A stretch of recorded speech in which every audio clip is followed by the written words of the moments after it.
Welcome to the first part of our instruction set overview from the arithmetic and logic mnemonics. Today we're going to see some mnemonics about the arithmetic and logic unit. So inside the arithmetic and logic operations, we have sums, we have subtractions, we have multiplications, logic, bit manipulation, and some special mnemonics. In this video, we will cover the left column, which are sums, subtractions, and multiplications. Again, in this video, we will cover these three categories of operations. For sums, let's start with add. This instruction adds the contents of two general purpose registers. In this example, you can see that we are adding the contents of register 1 to the contents of register 0, and the result is going to be stored in the register 0. Whenever you have this type of instructions that have a comma, most likely this over here will go to this over here. In this case, we're having a sum, so register 1 is not going to be moved to register 0, but the result is going to be stored in register 0. So the flow of operation or the flow of the information is always going to be in this path. Now, this instruction can access all the 32 general purpose registers. Remember that we can realize this by looking at the opcode. If you take a look, we have 5 bits for register D, which in this case is register 0. Since we have 5 bits, that means that we can access all the 32 general purpose registers. If we had 4, that means that we could only access 16, and so on. In terms of flags, you can see that it modifies all the flags of the status register. The only ones that are not modified are the interrupt flag, which has nothing to do with operations, and the T flag, which again has nothing to do with operations, is just a specific location for storing bits. Now we also have another instruction, which is add with carry. This also adds two general purpose registers, but if the carry is 1, it adds a 1. Here we have an example, add with carry. As you're seeing in the text, it says that we're adding the contents of address 3 to the contents of address 0 and storing the result in address 0. Now notice that I'm telling you that we have the address 3 instead of register 3. Now this is important because if you remember, when you have your memory, and I'm talking about the RAM memory, this is address 0, and address 0, we are naming this register, or the microcontroller is naming this register as register 0. But remember, registers are special names. So after, we have a lot of locations over here, and we have over here the address 31, and this address 31 is register 31. However, address 32 is not register 32. We don't have a register called register 32. It's another address. Again, all the registers can be addressed with this instruction. Again, all the flags are modified with this instruction. Also as a sum, we have the increment. The increment adds a 1 to the contents of one general purpose register. In this example, we are adding a 1 to the contents of register 4. This instruction can also access all the 32 general purpose registers. However, this instruction, you have to be very careful. This mnemonic will not let you know if an overflow has occurred. Why is that? Because if you take a look, the carry is not modified, and the carry is the one that lets you know whether or not a number fits on an 8-bit register. We also have another instruction which is called ADIW. Whenever you see an I in some instructions, mean immediate constant. So basically this mnemonic adds a constant to a 16-bit register. Let's see an example. What happens if I have this mnemonic? Well, what this mnemonic is going to do is that it is going to consider both contents of register 24 and register 25, and to those two contents we're going to add a 5. What happens if register 24 it's equal to 255 and register 25 it's equal to 0? So what this is doing, or what the microcontroller is going to do, it's going to consider both numbers as one 16-bit number. So since register 25 is 0, well, of course, the whole number, considering those two numbers together, these two numbers are actually 255. This is easy because register 25 is 0. Now, after executing this instruction, what it is going to do is it's going to add a 5. So the result, we know that the result should be 260. Now, what the microcontroller is going to do with this instruction is that it's going to add a 5 to register 24. So after this, register 24, it's going to become, now here's the important part. If you add a 1, it gets to 0. If you add 2, you get to 1, and so on. So register 24, it's going to be at the end, is going to have the value of 4. Now, register 25, what is going to happen is, okay, this 4, it's because this turns on the carry. If we do this with a normal operation, that's because 255 plus 4 overflows the result. Now, this carry, the microcontroller is going to automatically bring it to the register 25. So register 25 is going to be equal to 1. What this tells me is that the contents of both registers, if we combine them as a 16-bit register, it's going to be equal to 1, which is the value of register 25, times 256. Why is that? Because register 25 is the high part of the 16-bit register, plus a 4. And of course, we know that if we have 1 times 256 plus 4, this is going to give me 260, which of course is the correct result of adding 255 plus 5. An interesting part is that not all the 32 general purpose registers can be addressed or can be accessed with this instruction. Only the pairs register 25, 24, 27, 26, 29, 28, and 31, 30. How can we tell? Well, the first thing you have to notice is the number of bits dedicated to the addressing. And the number of bits dedicated to the addressing are 2, D and D. That means that you have 4 possibilities.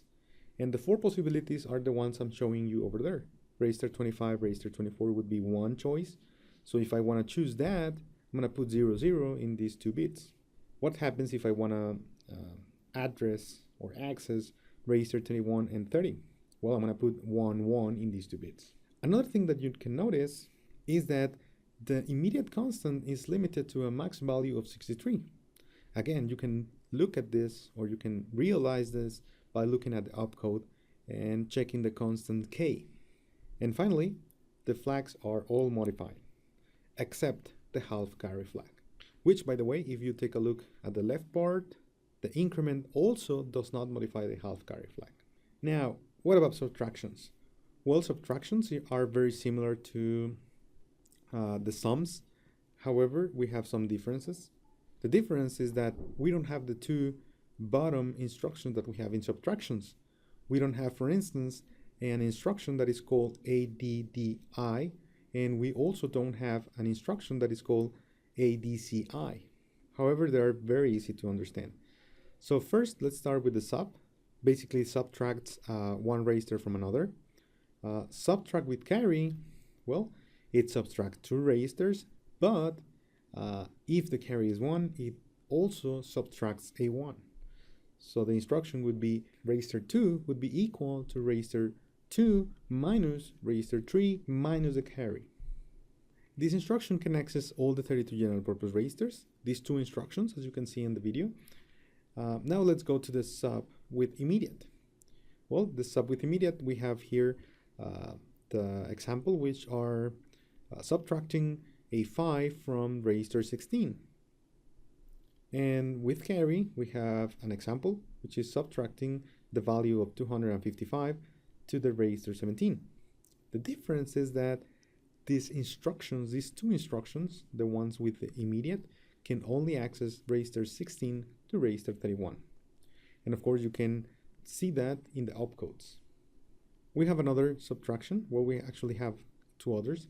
And the first one is decrement. This instruction subtracts a 1 to a general purpose register. We have here an example, which we are decrementing the value of register 6 by 1. all 32 general purpose can be accessed with this mnemonic.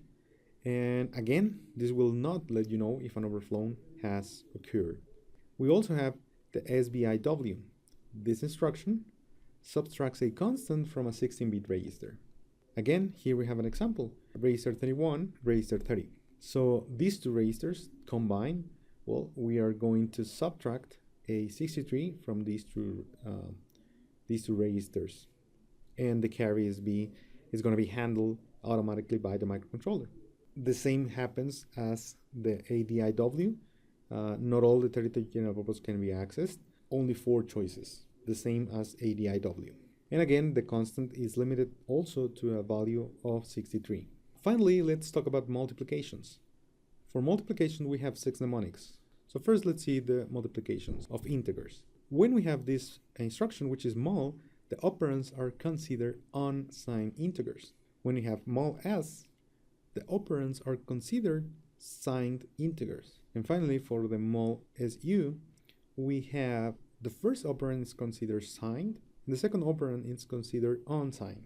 What this means is that the microcontroller is not going to know whether you have a positive or a negative number. So you have to tell the microcontroller if your numbers are positive or if they can be negative. So let's see an example. We have these two numbers, 128 and 192. The interesting part of these two numbers is that the most significant bits of those two numbers are 1. So remember, if you have a 1 in the most significant bit, that means that this number can be negative if you want to consider this number a signed number. So what this means is that register 16 can have 2 values. If it's considered as an unsigned integer, the value is 128. However, if register 16 is considered a signed integer, then it is considered another thing. So how do we get this other value? To get this other value, we need the 2's complement. There are a lot of ways. I mean, you can do it in binary, you can do it in hexadecimal, and you can also do it in decimal. So I'm going to show you different ways. I'm going to show you the 3 ways. So if you have a binary, well, the binary would be, the hexadecimal would be, well, these 4 bits become 8 and this becomes 0. And of course, in decimal, you have 128. So I'm going to show you the 3 ways. In binary, what you do is you invert each bit. So you have 0 here. Then I'm going to cross this. And after I invert them, I add a 1. So it's going to be. So, and I get that the 2's complement is actually the same number. This just happens in this particular case. So what this means is that this number is minus 128. Now, how do we do it in hexadecimal? In hexadecimal, we have a 0, and you're going to do the same. You're going to invert the bits. However, to do the bits, what we're going to do is we're going to perform the instruction or the operation FF minus X. In this case, X is the number. That would be 15 minus 8, which would be 7. And finally, 15 minus 0 is going to be F. And then the same, you add a 1. So F plus 1 is 0, and you carry a 1. And 1 plus 7 is 0. It's 8, I'm sorry. So again, the result is the same. For the decimal, I'm going to leave this for the 192. As we said, register 16 has 2 possible values. It's either a positive 128 if we consider this unsigned, and a negative minus 128 if we consider this number unsigned. So what happens with register 17? Well, the same happens. Register 17, if we consider this an unsigned integer, well, this is going to be 192, just as the instruction is telling us. But if register 16 is considered a signed integer, we need to perform the 2's complement in order to see which number is this. So to do this, we're going to do the same but in decimal. To get the 2's complement, we simply are going to subtract 255 minus 192. So 5 minus 2 is 3. We're going to borrow 1 here, so it's going to be 15 minus 9, it's going to be 6. And 1 minus 1 is going to be 0. And then we add a 1 also. So the result is going to be 64. What this means is that this number can be considered either 192 or minus 64. Now we're going to see what the results are So bear in mind that this instruction, mul, is going to multiply 128 times 192. The signed is going to multiply minus 128 times minus 64. The sign with unsigned, it depends, and this is important, it depends on the order of the operation. So if I put register 16, comma, register 17, then this is going to become, the first is going to be the sign, so it's going to be minus 128 times, and the positive of register 17, so it's going to be 192. But if I write register 17, comma, register 16, then this is going to become minus 64 times 128. So of course the result is going to depend on how I put the operands. So I'm going to give you the results. You can check them on your own if you want. Some notes about this operation: the result is always stored in the register 1 and register 0. So this is not going to be stored in the same registers. These mnemonics take 2 machine cycles. The MUL operation can address all the 32 general purpose register. The MUL with sign can only address from 16 to 31. And the multiplication with sign and unsigned can only access from register 16 to register 23. It only multiplies the carry and the zeta flag. Now, what happens with the fractional multiplication? Well, the operands in fractional multiplications are considered fractional numbers. That is, as if we had dot 0, 0, 1, 2, 3. The fractional multiplication with signed, of course, we have fractional numbers, but they're considered signed numbers. And finally, the fractional multiplication with sign and unsigned, the first operand is considered a signed fractional, and the second operand is considered an unsigned fractional. So what happens? The fractional numbers are represented in a 1, 7, meaning that the fractional point is located between the bits 6 and the bit 7 of a number. So what happens if we have these two numbers? So register 16, the first bit, it's the most significant bit is 0. Then we put a dot over there, and then we have 0, 1. And then I'm going to omit the zeros to the right because we know they don't have value. This one here has the value of 2 to the power of minus 1. This one here has the value of 2 to the power of minus 2. So this is actually 1 times, because of the position, times 2 to the power of minus 2. So this is equal to 1/4. Now, register 17, on the other hand, has a 1 dot 1, 1, and then zeros to the right. Now, since we have a 1 here, this means that we have a negative number. And the same happens as with signed numbers in integers. This is considered a 2's complement form of a fractional number. What we're going to do is we're going to convert this number to the positive form. So we're going to fill the zeros. So we have 0 here, and we have 4 zeros here. And we're going to perform the 2's complement.